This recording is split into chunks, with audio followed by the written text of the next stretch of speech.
BC చట్టాన్ని రూపొందించి assembly ముందుకు తీసుకొస్తామని మంత్రి సవిత తెలిపారు. అమరావతిలో బీసీ ప్రజా ప్రతినిధులతో సమావేశమైన మంత్రులు బీసీల రక్షణ చట్టంపై చర్చించారు. ప్రజా ప్రతినిధుల నుంచి సలహాలు తీసుకున్నారు. కేవలం జీవోలిచ్చి కూర్చోకుండా అందరి సలహాలు సూచనలతో కఠినమైన చట్టాన్ని తీసుకొస్తామంటున్న మంత్రి సవితతో మా ప్రతినిధి రవిచంద్ ఫేస్ టు ఫేస్. ప్రత్యేక రక్షణ చట్టాన్ని తీసుకురావాలని కూటమి ప్రభుత్వం భావిస్తుంది. దీని నేపథ్యంలో దీనికి సంబంధించి మంత్రి సవిత ఆధ్వర్యంలో సుదీర్ఘంగా చాలా కాలంగా మంత్రులతో, ఎమ్మెల్యేలతో, బీసీ సంఘాలతో కూడా చర్చలు జరిపింది. ఆ ముసాయిదా బిల్లు అయితే ఇప్పుడు రెడీ అయినట్టు మనకు తెలుస్తుంది. ఈ అంశాలు మనతో మాట్లాడడానికి మంత్రి సవిత ఉన్నారు.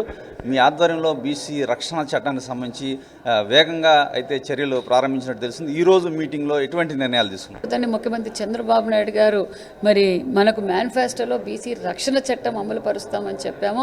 ఏదైతే యువగల అధినేత నారా లోకేష్ బాబు గారు పాదయాత్ర సమయంలో బీసీలు పడుతున్న కష్టాలు, బీసీలపై హత్యలు కావచ్చు, బీసీలపై దూషించడం కావచ్చు, బీసీ ఆస్తులు లాక్కోవడంలో కావచ్చు, బీసీల ఆత్మరక్షణ కోసం ఏ విధంగా అయితే ఆ రోజు మాట చెప్పారో ఆ మాట ప్రకారం ఈ 2 సంవత్సరాల్లో మరి లా డిపార్ట్మెంట్తోనూ అదేవిధంగా హోమ్ డిపార్ట్మెంట్తోనూ మరి నిపుణులతో అందరితో చర్చించడం కూడా జరిగింది. దాన్ని ఒక ముసాయిదా బిల్లు కూడా తయారు చేయడం, గతంలో కూడా బీసీ మంత్రులందరూ కూడా చర్చించి కొన్ని వాళ్ళ సూచనలు కూడా తీసుకున్నాం. ఈరోజు మళ్ళీ కూడా రాష్ట్ర వ్యాప్తంగా ఉన్న బీసీ ఎమ్మెల్యేలు, ఎంపీలు, ఎమ్మెల్సీలు, మంత్రులు, అధికారులు అందరం కూర్చొని ముసాయిదా బిల్లు గురించి చర్చించడం జరిగింది. చాలా బాగా జరిగింది. వారి సూచనలు కూడా ఏదంటే మరి ఇక్కడే కాదు, మరి రాష్ట్ర వ్యాప్తంగా ప్రతి జిల్లాలో కూడా ఈ ముసాయిదా బిల్లు గురించి బీసీ సంఘాలతో, గతంలో కూడా బీసీ సంఘాలతో చర్చించాం. మరొకసారి కూడా ఇప్పుడు ఏదైతే తయారయ్యిందో ఆ ముసాయిదా బిల్లు బీసీ సంఘాల దగ్గరను మరి కొంతమంది పెద్దల దగ్గర కూడా చర్చించి మరొకసారి మనందరం సమావేశం అవుదామని కూడా పెద్దలందరూ సూచించారు. ఖచ్చితంగా మరి రాష్ట్ర వ్యాప్తంగా బీసీ సంఘాలతోనూ జిల్లా వ్యాప్తంగా కూడా ఒక చర్చ జరిగి వారితో ఫీడ్బ్యాక్ కూడా తీసుకొని ముసాయిదా బిల్లును ముందుకు తీసుకెళ్తాం. ముసాయిదా చూస్తున్నాం, ఇది చట్ట ప్రకారంగా ఎంతవరకు నిలబడుతుందనే ఒక చర్చ జరుగుతుంది కదా, ఎట్లా అటువంటి జాగ్రత్తలు అన్నీ తీసుకుంటున్నారా మీరు? ఒకవేళ ఈ బిల్లు మీరు ఓకే అయితే రేపు వర్షాకాల సమావేశాల్లో ఏమైనా పెట్టే అవకాశం ఉంది? ఖచ్చితంగా బిల్లు పాస్ కావాలన్న ఉద్దేశంతో ఇంత చర్చ జరుగుతుందండి. గతంలో లాగా జీవోలు తీసుకొచ్చి జీవోలు అయిపోయాయి అనే ఉద్దేశం కాదు.